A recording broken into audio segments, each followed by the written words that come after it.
Shalom, salam sejahtera bagi Bapak Ibu Saudara-saudara, anak-anak yang dikasihi oleh Tuhan Yesus Kristus.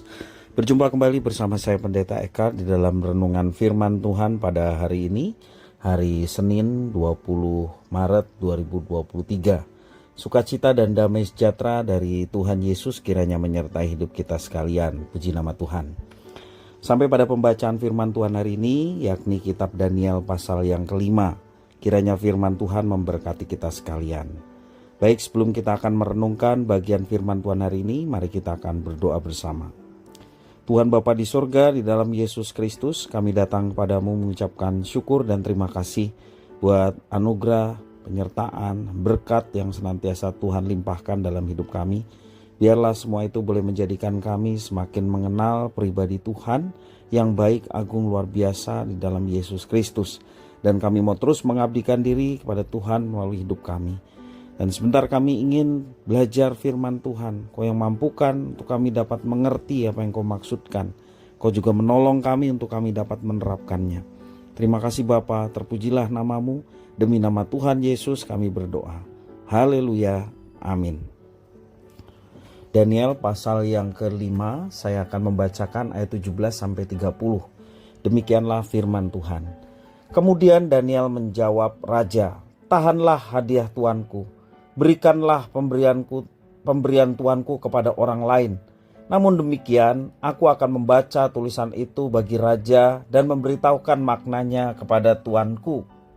Ya tuanku raja, Allah yang maha tinggi telah memberikan kekuasaan sebagai raja, kebesaran, kemuliaan dan keluhuran kepada Nebukadnezar ayah tuanku. Dan oleh karena kebesaran yang telah diberikannya kepadanya itu, maka takut dan gentarlah terhadap dia orang-orang dari segala bangsa, suku bangsa dan bahasa. Dibunuhnya siapa yang dikehendakinya dan dibiarkannya hidup siapa yang dikehendakinya. Ditinggikannya siapa yang dikehendakinya dan direndahkannya siapa yang dikehendakinya. Tetapi ketika ia menjadi tinggi hati dan keras kepala, sehingga berlaku terlalu angkuh, maka ia dijatuhkan dari tahta kerajaannya dan kemuliaannya diambil daripadanya. Ia dihalau dari antara manusia dan hatinya menjadi sama seperti hati binatang, dan tempat tinggalnya ada di antara keledai hutan. Kepadanya diberikan makanan rumput seperti kepada lembu, dan tubuhnya basah oleh embun dari langit, sampai ia mengakui bahwa Allah yang maha tinggi berkuasa atas kerajaan manusia dan mengangkat siapa yang dikehendakinya untuk kedudukan itu. Tetapi tuanku Belsazar, anaknya, tidak merendahkan diri walaupun tuanku mengetahui semuanya ini.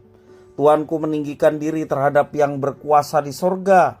Perkakas dari baitnya dibawa orang kepada tuanku, lalu tuanku serta para pembesar tuanku, para istri dan para gundik tuanku telah minum anggur dari perkakas itu.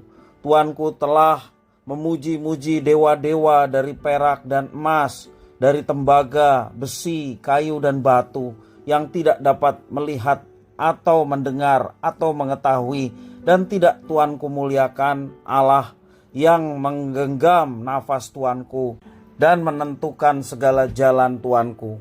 Sebab itu ia menyuruh punggung tangan itu dan dituliskanlah tulisan ini.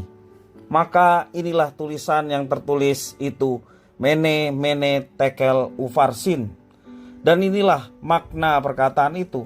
Mene, masa pemerintahan tuanku dihitung oleh Allah dan telah diakhiri. Tekel, tuanku ditimbang dengan neraca dan didapati terlalu ringan.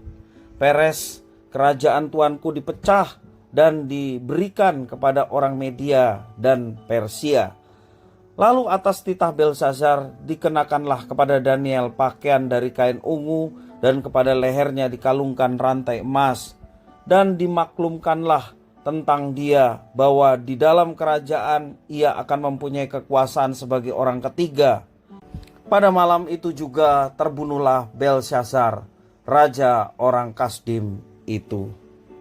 Bapak Ibu saudara-saudara yang dikasihi oleh Tuhan Yesus Kristus, ketika Daniel mendengar bahwa Raja Belsazar akan memberikan banyak hadiah kepadanya, ia memohon agar raja mengurungkan niatnya.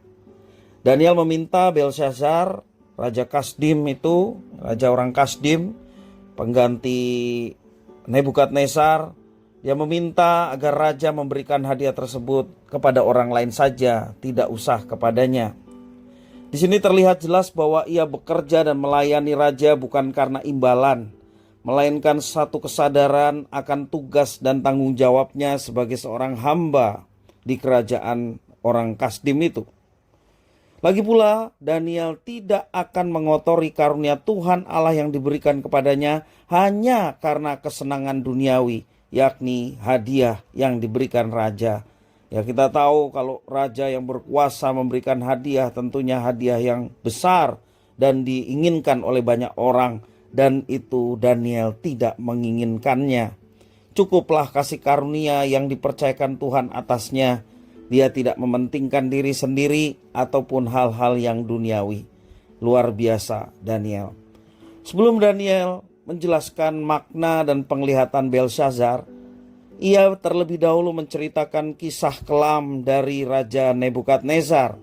Dan menurut Daniel, Allah lah yang membuat dia naik tahta. Allah yang maha tinggi yang disembah oleh Daniel telah memberikan kekuasaan kepada Nebukadnezar. Namun kemudian apa yang terjadi? Nebukadnezar menjadi tinggi hati karena ia merasa kekuasaan mutlak ada di tangannya, melupakan bahwa ada Tuhan Allah yang maha tinggi yang kepadanya memberikan anugerah naik tahta sebagai Raja Babel. Kesombongan dari Nebukadnezar telah membuat ia jatuh, bahkan jatuh ke tempat yang paling rendah dan hina seperti binatang. Itulah yang Daniel katakan kepada Belshazzar, anak dari Nebukadnezar.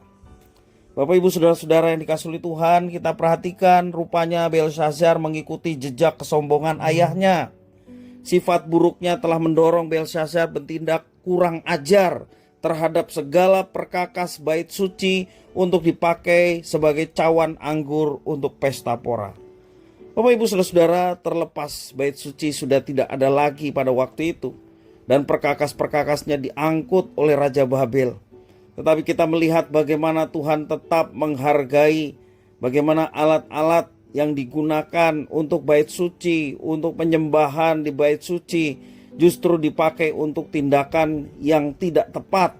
Maka itu menjadi penghukuman bagi Belshazzar yang telah menggunakan perkakas bait suci untuk melakukan tindakan yang jahat di mata Tuhan. Tindakannya itu telah menodai kesucian Tuhan Allah yang maha tinggi. Setelah itu Daniel membaca dan mengartikan tulisan yang ada di dinding sebagai berikut. Mene, Mene, Tekel, Ufarsin, yang artinya masa pemerintahan Raja Belshazzar dihitung dan diakhiri oleh Tuhan Allah, serta kerajaannya akan menjadi pecah dan diberikan kepada bangsa Media dan bangsa Persia.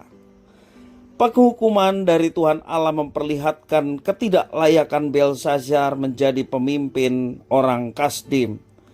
Lalu raja menganugerahkan hadiah dan mengangkat Daniel sebagai orang ketiga yang memiliki kekuasaan besar di seluruh wilayah Babel. Dan semua yang dikatakan Daniel itu sungguh menjadi kenyataan. Di dalam ayat yang terakhir yang tadi saya baca, ayat yang 30, dikatakan pada malam itu juga terbunuhlah Belshazzar, raja orang Kasdim itu. Bapak ibu saudara-saudara yang dikasihi Tuhan, kita melihat bahwa kuasa Tuhan sungguh luar biasa. Tuhan tetap menganugerahkan pilihan kepada umatnya walaupun mereka tidak memiliki kekuatan secara politik maupun geografis. Mereka adalah orang-orang buangan, tetapi Tuhan tetap berkuasa atas kehidupan manusia. Dan Tuhan percayakan itu kepada umatnya yang secara politik mereka menjadi budak dan dibuang. Bapak ibu saudara-saudara yang dikasihi Tuhan, dari perenungan pada hari ini menjadi pembelajaran kita untuk menteladani Daniel. Apa yang dilakukan Daniel? Dia tetap setia untuk melaksanakan apa yang dipercayakan kepadanya oleh Tuhan. Dia tetap memuliakan Tuhan. Bagaimana Daniel tetap memberitakan bahwa Allah yang Maha Kuasa itulah yang berkuasa atas hidup seseorang. Allah yang Maha Kuasa itu juga yang memberikan anugerah sehingga Daniel bisa mengartikan mimpi, bisa mengartikan tulisan di dalam dinding yang pada saat itu di zaman Belshazzar, anak Nebukadnezar. Dia tidak menuntut haknya oleh karena apa yang sudah dilakukannya, tetapi dia tetap melakukannya sebagai kewajiban yang dia lakukan dengan sukacita. Bapak Ibu Saudara-saudara, mengutamakan kewajiban merupakan prinsip dan ajaran moral yang sangat penting, dan itu diajarkan oleh firman Tuhan, sebagaimana Tuhan juga mengajarkan kita melalui kisah Daniel ini. Banyak orang seringkali hanya menuntut hak, namun mengabaikan kewajibannya. Saat ini kita ditantang untuk meneladani tindakan Daniel dengan mengutamakan kewajiban daripada hak. Kewajiban kita sebagai umat Tuhan adalah melaksanakan apa yang dikehendaki oleh Tuhan, karena dengan itu nama Tuhan dipermuliakan melalui kehidupan kita. Dan percayalah Bapak Ibu Saudara, ketika kita melakukan apa yang menjadi kewajiban kita dengan sukacita, bukan dengan paksaan ataupun sekedar kewajiban dalam rangka memenuhi hukum-hukum agama, tetapi sesungguhnya apa yang menjadi kewajiban kita, kita mau lakukan dengan sukacita karena kita sudah mengalami kepenuhan dengan Tuhan. Kita sudah mengalami penyertaan Tuhan yang nyata, bahkan keselamatan di dalam Kristus yang dipastikan diberikan kepada setiap orang yang percaya. Itu berkat yang luar biasa. Kesadaran itulah yang membuat kita wajib untuk melaksanakan apa yang dikehendaki oleh Tuhan. Kalau kita sudah melakukan apa yang diwajibkan Tuhan atas kita sekalian sebagai umatnya, kemudian pertanyaannya, apa hak kita? Bapak Ibu Saudara, sesungguhnya kalau kita sudah dibeli oleh Kristus, tubuh kita sudah dibeli dan harganya lunas, dibayar melalui darah Yesus, sehingga kita menjadi umatnya. Kita tidak punya hak sedikit pun menggunakan tubuh ini untuk melakukan apa yang kita mau. Kita tidak punya hak. Karena apa? Karena semua sudah dibeli oleh Tuhan. Bapak Ibu Saudara yang dikasihi oleh Tuhan, sesungguhnya hak kita adalah ketika kita bisa menunaikan kehendak Tuhan, firman Tuhan dalam hidup kita. Itu saja. Jadi hak kita adalah kepercayaan yang diberikan Tuhan kita sebagai umatnya untuk melakukan apa yang Tuhan kehendaki, dan semua itu tertulis dalam kitab suci. Itulah yang kita mau laksanakan. Dan itu juga yang menjadi hak kita.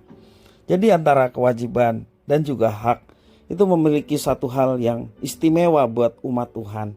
Kita memiliki kewajiban untuk melaksanakan tugas tanggung jawab sebagai umat Tuhan, bukan dengan paksaan, bukan sekedar kewajiban, tetapi karena rasa cinta kita kepada Tuhan.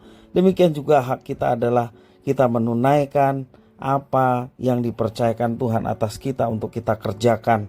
Dan itu menjadi hak kita dalam hidup ini.